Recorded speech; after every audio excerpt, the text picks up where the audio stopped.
S public convent school जमीन गाजीपुर के online class में आप लोगों का स्वागत है। आज हम कक्षा 10 विषय कंप्यूटर के बारे में पढ़ेंगे। आप लोगों को इससे पहले रिकर्सन और फैक्टोरियल का मान ज्ञात करना और उनके प्रोग्रामों को बता दिया गया था। उसके आगे हम लोग पढ़ेंगे C standard library function. C standard library function क्या होते हैं, सी स्टैंडर्ड लाइब्रेरी फंक्शन किसे कहते हैं, इनका क्या प्रयोग है, इनके बारे में हम जानेंगे। तो देखिए, यह है सी भाषा के कंपाइलर के साथ मिलने वाली एक महत्वपूर्ण सुविधा है जो क्या कहलाती है, हमारी सी लाइब्रेरी कहलाती है। सी स्टैंडर्ड लाइब्रेरी कहलाती है। सी भाषा के साथ, सी भाषा के कंपाइलर के साथ मिलने वाली एक महत्वपूर्ण सुविधा क्या कहलाती है, हमारी सी स्टैंडर्ड लाइब्रेरी फंक्शन क्या है, सी स्टैंडर्ड लाइब्रेरी कहलाती है। और बात आ गई कि सी स्टैंडर्ड लाइब्रेरी फंक्शन किसे कहते हैं। तो C standard library function library के अनेक ऐसे रेडीमेड फंक्शन का समूह होता है जिनका प्रोग्राम में सार्वजनिक रूप से प्रयोग होता रहता है, जिनका प्रयोग सार्वजनिक रूप से प्रोग्राम को बनाने में किया जाता है। वह क्या कहलाती है, हमारी सी स्टैंडर्ड लाइब्रेरी फंक्शन कहलाती है। इन फंक्शन को सी लाइब्रेरी फंक्शन कहते हैं। ये function data input output operation करते हैं। जो ये फंक्शन होते हैं वह डेटा को इनपुट और आउटपुट करने का काम करते हैं। स्ट्रिंग अर्थात वाक्यों पर ऑपरेशन कर सकते हैं। गणितीय ऑपरेशन जैसे कहते हैं कि कुछ ऑपरेशन होते हैं, गणितीय ऑपरेशन होते हैं जैसे sine x cos x, x मतलब कोई मान आप दे सकते हैं, ठीक है। मिनिमाइज मैक्सिमाइज करड़ी अंडर आदि सारी क्या है, हमारे ऑपरेशन गणितीय ऑपरेशन है जिसपे क्या आता है, उन वाक्यों पे ऑपरेशन कर सकते हैं। फिर कह रहा है तथा अन्य बहुत से कार्य कर सकते हैं जिनकी प्रोग्राम को आप आवश्यकता पड़ती रहती है। कह रहा है कि आवश्यकता पड़ने के अनुसार हम इन फंक्शनों का प्रयोग कर सकते हैं। और भी फंक्शन होते हैं जो इसमें हम क्या किए, जिसमें हम इन शब्दों का प्रयोग कर सकते हैं। कह रहा है कि यदि इन फंक्शन को प्रोग्रामर स्वयं कोड लिखकर अपने प्रत्येक प्रोग्राम के लिए तैयार करे तो निश्चित ही यह प्रक्रिया जटिल हो जाएगी। कह रहा है कि अगर कोई प्रोग्रामर है जो स्वयं ही क्या कर सकता है, कोई फंक्शन का मान निर्धारित करके उस पर अगर कार्य कर सकता है तो वह प्रोग्राम क्या होती है, वह थोड़ी कठिन हो जाती है। अतः इन प्रकार के सार्वजनिक तथा विशेष प्रयोग के फंक्शन सी कंपाइलर के साथ मिलते रहते हैं। कह रहा है कि अतः इन प्रकार के जो सार्वजनिक फंक्शन होते हैं सी कंपाइलर के साथ हमेशा मिलते रहते हैं। और हम इसके बाद आगे देखेंगे जो आपके किताब में दिया हुआ है। थोड़ा सा किताब आप लोग निकाल करके अपने नीचे देखें। आगे दिया है सी स्टैंडर्ड लाइब्रेरी फंक्शन को अनेक फाइलों में व्यक्त किया गया है। इन्हें हेडर फाइल कहते हैं। कह रहा है कि सी स्टैंडर्ड लाइब्रेरी फंक्शन को अनेक फाइलों में व्यक्त किया है। उन्हें किस नाम से जाना जाता है, हेडर फाइल के नाम से जाना जाता है।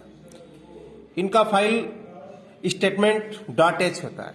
इनका फाइल जो स्टेटमेंट होता है वो डॉट एच होता है, चाहे वो stdio.h हो या math.h हो या कोई भी हेडर फाइल हो, उसका जो फाइल स्टेटमेंट होता है एक्सटेंशन वो क्या होता है, डॉट एच होता है। प्रत्येक हेडर फाइल में एक जैसे कार्य से संबंधित फंक्शन होते हैं। कहता है कि जितनी भी हेडर फाइल होती हैं उनमें एक जैसे संबंधित फंक्शन होते हैं। जैसे stdio.h में stdio.h फाइल में इनपुट आउटपुट फंक्शन होते हैं। math.h फाइल में गणितीय फंक्शन होते हैं। चाहे जो भी प्रकार हो, जो मतलब कोई भी फंक्शन हो, सब में डॉट एच फाइल फंक्शन आपके होते हैं। इन फाइलों को अपने प्रोग्राम में जोड़कर आप इन्हें किसी भी फंक्शन को सीधे सीधे कॉल कर सकते हैं। कह रहा है कि इन फाइलों को अपने प्रोग्राम में जोड़ करके आप किसी भी फंक्शन को सीधे सीधे कॉल कर सकते हैं। इसके बाद दिया हुआ है सी स्टैंडर्ड लाइब्रेरी फंक्शन के अतिरिक्त भी प्रोग्रामर स्वयं को अपने फंक्शन तैयार कर अपनी लाइब्रेरी बना सकता है। कह रहा है कि सी लाइब्रेरी फंक्शन के अतिरिक्त भी प्रोग्रामर, कह रहा है कि अगर सी लाइब्रेरी फंक्शन के अतिरिक्त भी अगर प्रोग्रामर चाहे तो वह अपने फंक्शन को अपनी लाइब्रेरी के अनुसार तैयार करके और क्या कर सकता है, प्रोग्राम बना सकता है, जिसका प्रयोग वह अपने प्रोग्रामों में कर सकता है। इस कार्य को करते समय में थोड़ी कठिनाइयां भी आती हैं, फिर भी क्या होता है, प्रोग्राम स्वयं अपने फंक्शन तैयार कर अपनी लाइब्रेरी फंक्शन बना लेता है।